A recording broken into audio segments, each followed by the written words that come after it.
नमस्कार, आपका स्वागत है रॉयल बुलेटिन पर। आज पूरा देश अपने लोकतंत्र की आत्मा को नमन कर रहा है। आज है 76वां संविधान दिवस और उत्तर प्रदेश से एक बार फिर लोकतांत्रिक मूल्यों की सबसे बुलंद आवाज सुनाई दी।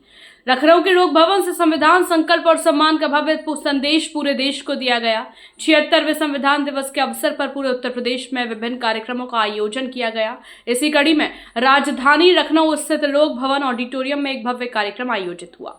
इस कार्यक्रम में संविधान की प्रस्तावना का सामूहिक पाठ और शपथ ग्रहण समारोह भी संपन्न हुआ। इस गरिमामय अवसर पर उत्तर प्रदेश के मुख्यमंत्री योगी आदित्यनाथ खुद कार्यक्रम में उपस्थित रहे। उन्होंने प्रदेशवासियों को संविधान दिवस की हार्दिक बधाई और शुभकामनाएं दी और लोकतंत्र के मूल मंत्र को याद दिलाया। मुख्यमंत्री योगी आदित्यनाथ ने कहा कि न्याय, समता और बंधुता भारत के संविधान की मूल भावना है।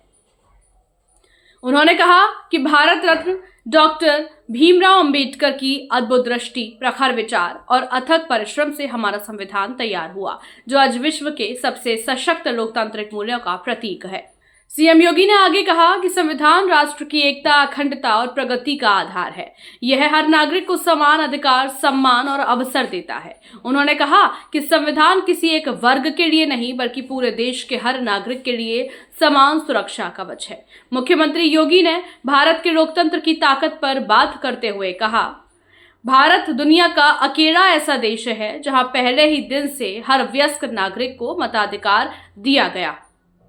उन्होंने बताया कि 26 नवंबर 1949 को भारत का संविधान अंगीकृत किया गया था। आज के इस समारोह में मंच पर उपस्थित उत्तर प्रदेश सरकार में मंत्रिमंडल के मेरे वरिष्ठ सहयोगी, उप मुख्यमंत्री द्वय श्री केशव प्रसाद मौर्य जी, श्री ब्रजेश पाठक जी, संसदीय कार्य और वित्त विभाग के मंत्री श्री सुरेश कुमार खन्ना जी, वरिष्ठ मंत्री श्री सूर्य प्रताप शाही जी, श्री धर्मपाल सिंह जी, मंत्रिमंडल के मेरे अन्य सहयोगीगण, मंच पर उपस्थित और पूरे सभागार में उपस्थित हमारे सभी अन्य सम्मानित जनप्रतिनिधिगण, वरिष्ठ प्रशासनिक अधिकारीगण, समाज जीवन से जुड़े हुए अलग अलग तबके से उपस्थित महानुभाव और प्यारे बच्चों, आज भारत के संविधान को अंगीकृत किए जाने की अमृत महोत्सव का समारोह है। 2015 से आदरणीय प्रधानमंत्री श्री नरेंद्र मोदी जी के प्रेरणा से पूरा देश 26 नवंबर की तिथि को संविधान दिवस के रूप में आयोजित करती है। मैं सर्वप्रथम इस अवसर पर भारत के संविधान के शिल्पी बाबा साहब भीमराव अंबेडकर की स्मृतियों को नमन करते हुए आप सभी को, पूरे प्रदेशवासियों को इस अमृत महोत्सव वर्ष पर, जो संविधान के 75 वर्ष यानी संविधान के निर्माण के 75 वर्ष पूर्ण होने के उपलक्ष्य में आयोजित हुए थे, और आज संविधान दिवस की भी हृदय से बधाई देता हूं। आज का दिन हम सब के लिए महत्वपूर्ण इसलिए भी है, जैसे कि आपने पूर्व के वक्ताओं को और जो एक शॉर्ट फिल्म यहां पर दिखाई गई है उसमें भी देखा है। भारत का संविधान 1946 में हुए संविधान सभा के चुनाव के उपरांत गठित एक संविधान सभा ने भारत के संविधान का निर्माण किया था, जिसकी अध्यक्षता डॉक्टर राजेंद्र प्रसाद जी, जो बाद में भारत के राष्ट्रपति बने, उनकी अध्यक्षता में बनी हुई संविधान सभा ने जो अलग अलग समितियां बनाई थी, उसमें ड्राफ्टिंग कमेटी के अध्यक्ष के रूप में इस संविधान को कितनी धाराओं में, कितने उपबंधों में कैसे संयोजित करना है, उस ड्राफ्टिंग कमेटी के अध्यक्ष के रूप में बाबा साहब भीमराव अंबेडकर की भूमिका अत्यंत महत्वपूर्ण भूमिका थी। जैसा कि यहां पे बताया भी गया कि 2 वर्ष 11 महीने और 18 दिन भारत के संविधान के निर्माण में लगे और भारत के संविधान निर्माण में जिन भी स्वाधीनता संग्राम सेनानियों ने अपना योगदान दिया और उस क्षेत्र के विशेषज्ञों ने इसमें अपना सहयोग किया, आज उसी का परिणाम है कि दुनिया के अंदर सबसे बड़ा संविधान, भारत की अनेकता को एकता में जोड़ने वाला संविधान अगर किसी के पास है तो हम सब भारतवासियों को बाबा साहब भीमराव अंबेडकर के द्वारा निर्मित इस संविधान पर गौरव की अनुभूति करनी चाहिए। बाबा साहब भीमराव अंबेडकर, उन्होंने उस समय भी जब इस संविधान की मूल प्रति को लेकर के उनकी समिति संविधान सभा के पास गई थी, उस समय भी उन्होंने इस बात को कहा था कि यह संविधान एक दस्तावेज है जो भारत की विविधता को एकता में जोड़ने में सदैव एक मार्गदर्शिका के रूप में पूरे देश का नेतृत्व प्रदान करेगी। और हम सब भारतवासियों को इस पर गौरव की अनुभूति होनी चाहिए कि संविधान लागू होने के यह अमृत महोत्सव वर्ष वर्तमान में चल रहा है और संविधान अंगीकृत किए जाने का अमृत महोत्सव वर्ष का समारोह आज यहां पर आयोजित है।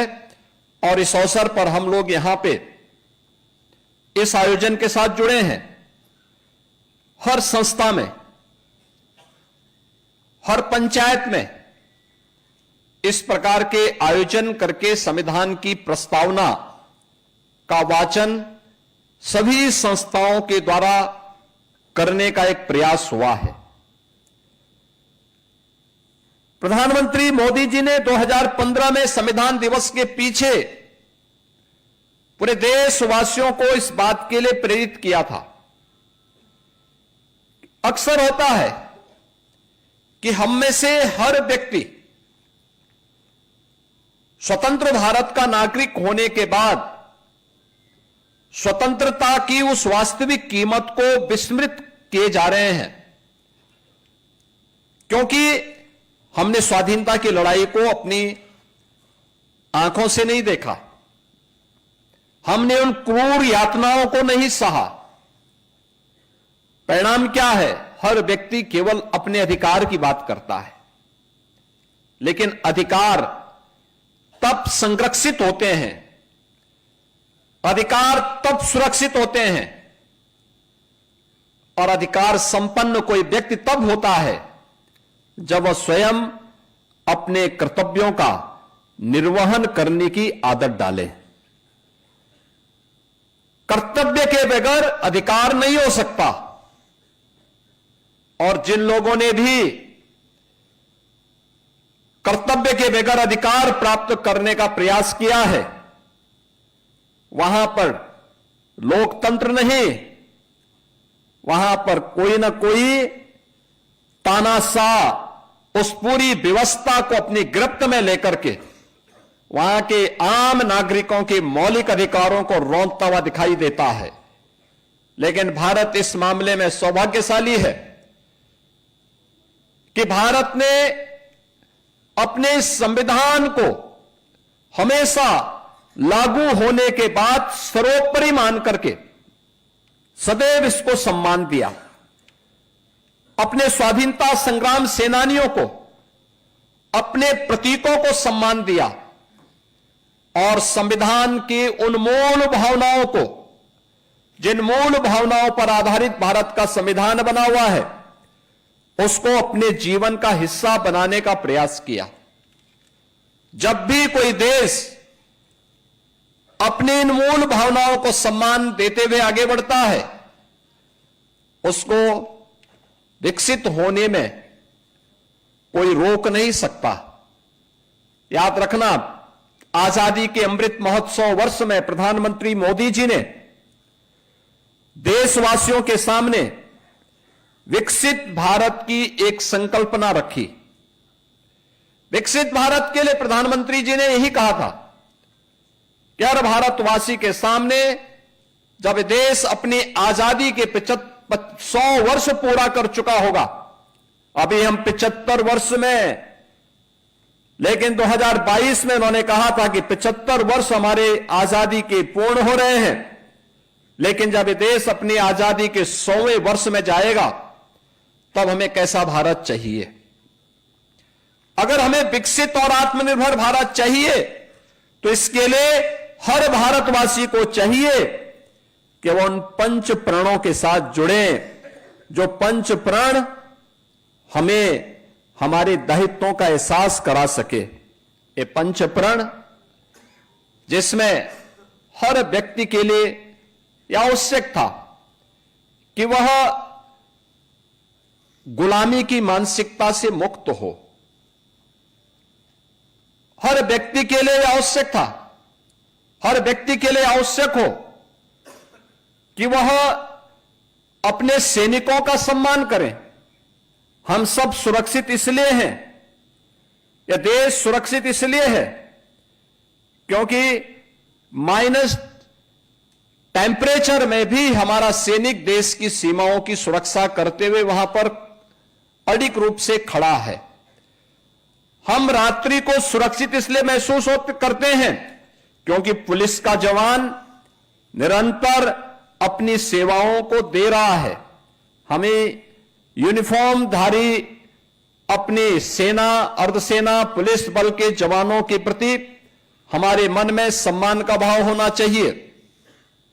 अगर कोई एक व्यक्ति कहीं गलती करता है, उसके लिए पूरी व्यवस्था को कोसा नहीं जाना चाहिए।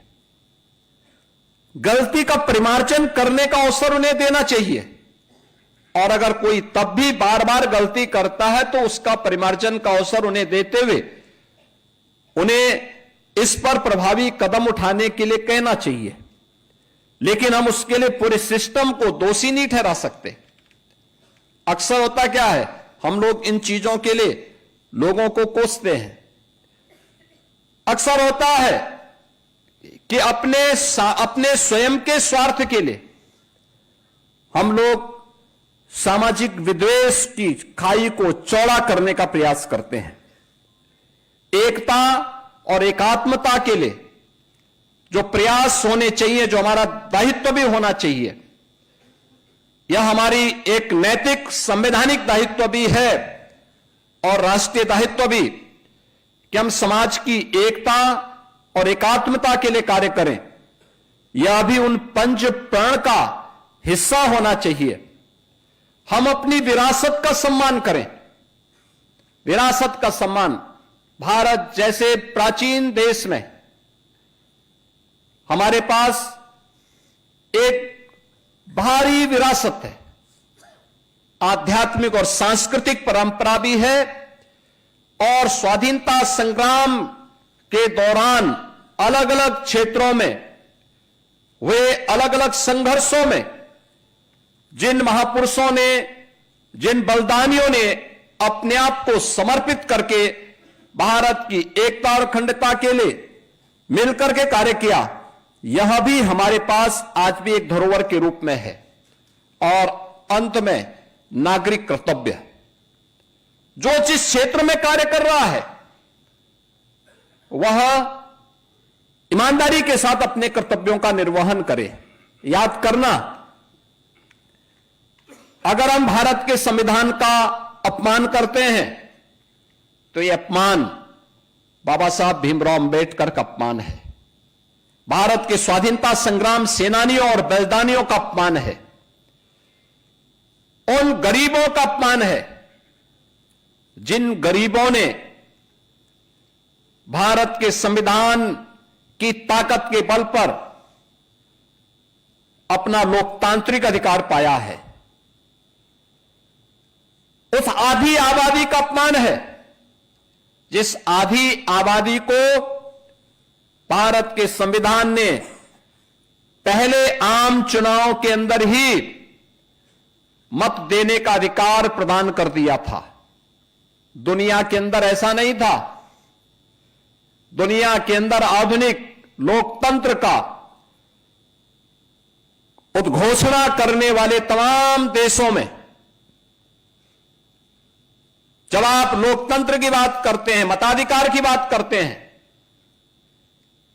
तो दुनिया के अंदर आधुनिक लोकतंत्रवादी उन्होंने अपने कुछ ही तबके को मत देने का अधिकार दिया था। दुनिया के तमाम बड़े देशों में जो आधुनिक लोकतंत्र पर अपना दावा करते हैं और उसका ठेकेदार बनकर के घूमते हैं, वे लोग अपने यहां आधी आबादी यानी महिलाओं को मत उन्होंने देने का अधिकार बहुत बाद में दिया। लेकिन भारत ने पहले दिन से ही हर वयस्क मतदाता को, अगर वह भारत का नागरिक है, किसी भी जाति का है, किसी भी क्षेत्र का है, किसी भी मत और मजहब को मानने वाला है, उसकी उपासना विधि कुछ भी है, अगर वह भारत का नागरिक है तो उस वयस्क मतदाता को मत देने का अधिकार भारत के संविधान ने भारत के प्रत्येक नागरिक को प्रदान किया। भारत के अंदर बिना भेदभाव के संविधान लागू होने के साथ ही अस्पृश्य कहे जाने वाले दलित समाज के लिए, जनजातीय समाज के लिए आरक्षण की व्यवस्था भी भारत के संविधान ने दी और उनको यह अधिकार समाज की मुख्य धारा के साथ जोड़ने और सामाजिक समता के निर्माण में उनकी भूमिका का निर्वहन किया जा सके, इस दृष्टि से एक बड़ा क्रांतिकारी अभियान ये भारत के संविधान ने भारत के प्रत्येक अनुसूचित जाति जनजाति के नागरिक को प्रदान किया और भारत के संविधान के प्रति ही उन भावनाओं को आगे बढ़ाने के लिए आज नया भारत उस दिशा में तेजी के साथ आगे बढ़ा है। कर्तव्यों के निर्वहन की बात, उसमें नागरिक कर्तव्य वहीं पे आता है, यानी विरासत का सम्मान से लेकर के गुलामी की मानसिकता को समाप्त करना,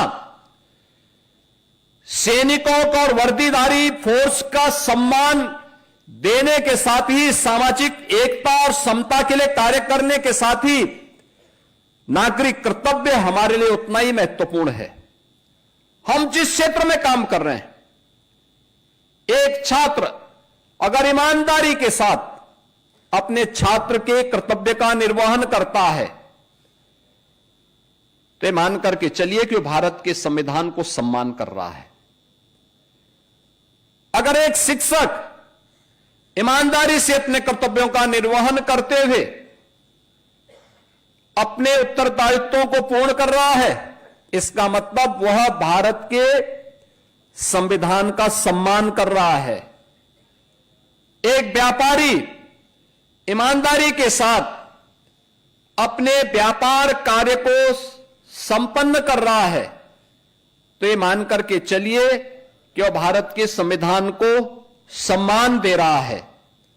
अगर एक शासकीय सेवा में कार्य करने वाला कोई कार्मिक ईमानदारी के साथ अपने उत्तरदायित्वों का निर्वहन कर रहा है तो यह मानकर के चलिए कि अपने नागरिक कर्तव्यों का ईमानदारी पूर्वक निर्वहन करते हुए भारत के संविधान के प्रति अपनी सच्ची निष्ठा का ईमानदारी पूर्वक निर्वहन भी कर रहा है।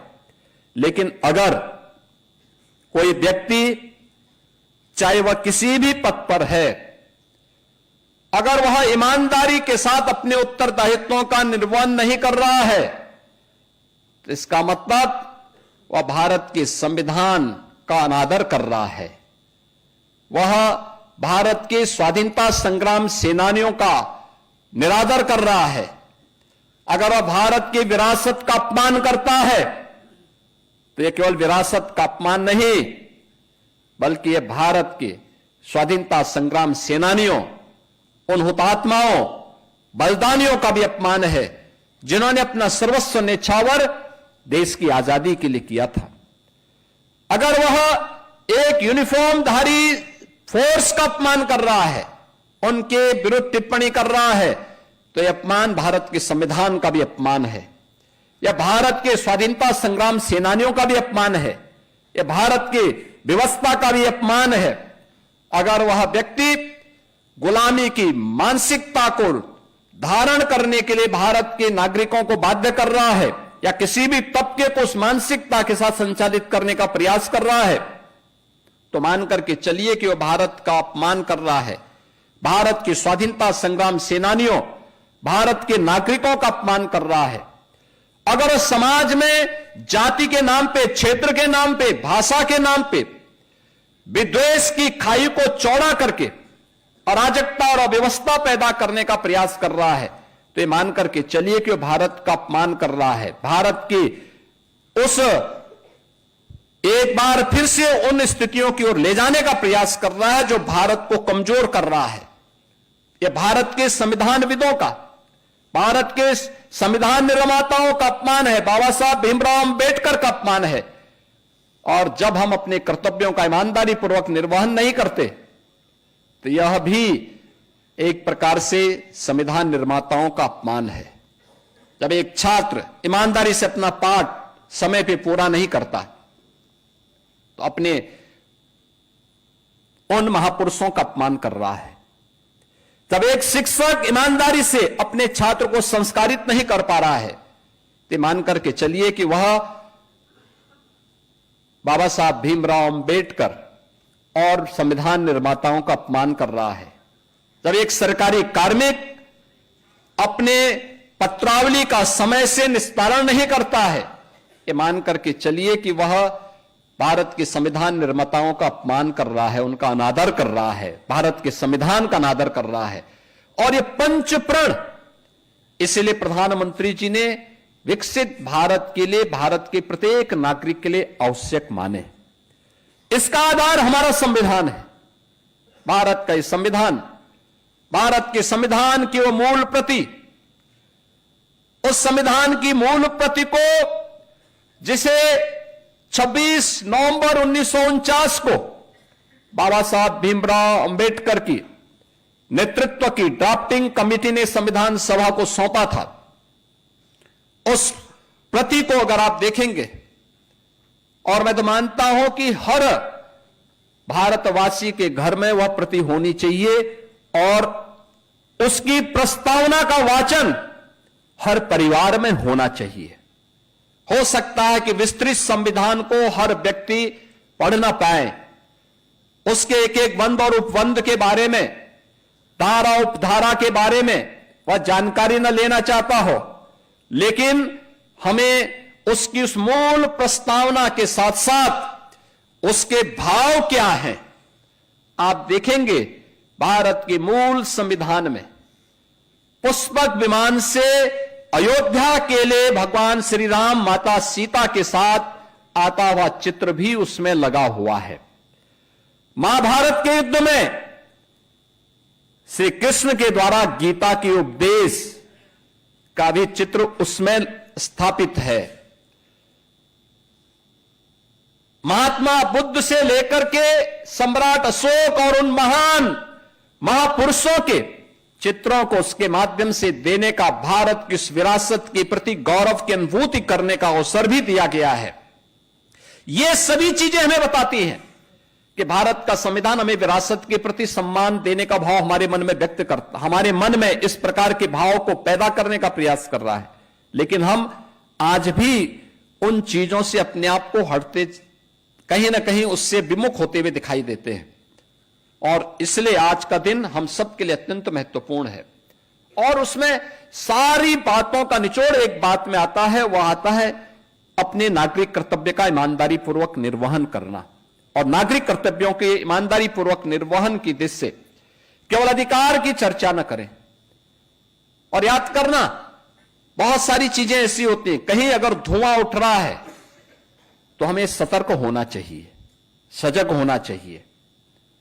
सतर्क और सजग इस बात को लेकर होना चाहिए कि अगर पड़ोस में आग लगी है, हम सतर्क नहीं हैं, हम उसको बुझाने में योगदान नहीं दे रहे हैं, तो मान के चलिए कि देर सवेर हम भी उसकी चपेट में आएंगे। हम गलतफहमी नहीं पालनी चाहिए। आपने देखा होगा एक उस ट्रेड यूनियन की प्रवृत्ति जिसका भाव क्या था कि हमारी मांगें पूरी हो चाहे जो मजबूरी हो, यानी हर कीमत पर उनके गलत और सही फैसले लागू होने चाहिए। ये वृत्ति नहीं, कार्य करो, काम का उचित दाम दो। यानी व्यक्ति अगर ईमानदारी पूर्वक कार्य कर रहा है, उसको सम्मानजनक मानदेय और जीने का पूरा अधिकार मिलना चाहिए। यही तो लगातार आज देश के अंदर प्रधानमंत्री मोदी जी के द्वारा, उनके नेतृत्व में डबल इंजन की सरकार के द्वारा जो प्रयास प्रारंभ किए गए हैं, उसी श्रृंखला का हिस्सा है। आज के इस अवसर पर मैं आप सबका आह्वान करूंगा, विकसित भारत की संकल्पना को आगे बढ़ाने के लिए विकसित उत्तर प्रदेश सही है, और विकसित उत्तर प्रदेश के लिए विकसित लखनऊ या हरेक स्तर पर उस प्रकार की एक मानसिकता हम सबको पैदा करनी पड़ेगी।